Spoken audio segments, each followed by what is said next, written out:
দিদি তুই কি পনির রান্না শুরু করে দিয়েছিস? না, আমি এই যে চাটনি বানাচ্ছি, দেখো কেমন করে বানাচ্ছি। এই যে আমি ভিডিও করব বললাম, তুই তাও শুরু করে দিলি। শুকনো লঙ্কা দিয়েছি, এখন একটু 5 ফোড়ন দিয়ে দিলাম। টমেটো চাটনিটাতে 5 ফোড়নটা একটু ভালো যায়।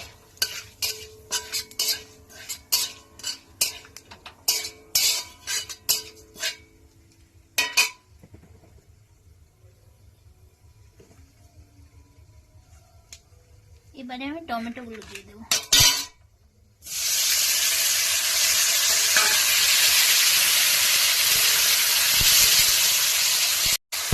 একটু নুন দিয়ে দিলাম, ঠিক আছে।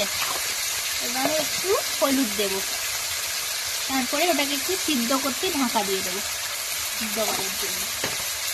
এখন ঢাকা দিয়ে দিলাম। চিনি দিয়ে দিয়েছি আমি, সেদ্ধ হয়ে গেছে, টমেটো একদম গলে গেছে।